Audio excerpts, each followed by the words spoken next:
в по-неприятния поток. Да. Там са Интер, Байер Леверкузен, Атлетико Мадрид, първо Ман Сити. Така че...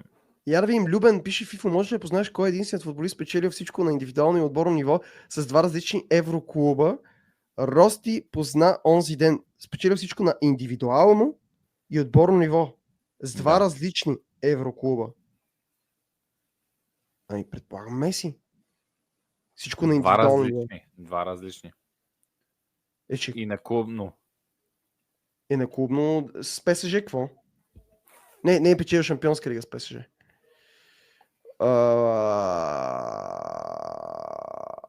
Роналдо?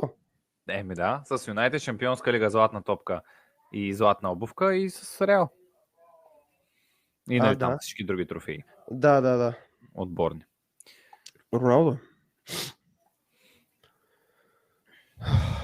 Роналдо, който не знам дали въобще трябва да повдигаме темата за това интервю.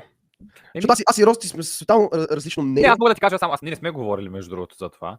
Мога да ти кажа, че все трябва да има един човек, който нали, казва, че е най-добрия. Нормално, не може всички да са, нали, аз няма да говоря, няма да такова. Всеки мисли, че е най-добрия от тези, нали.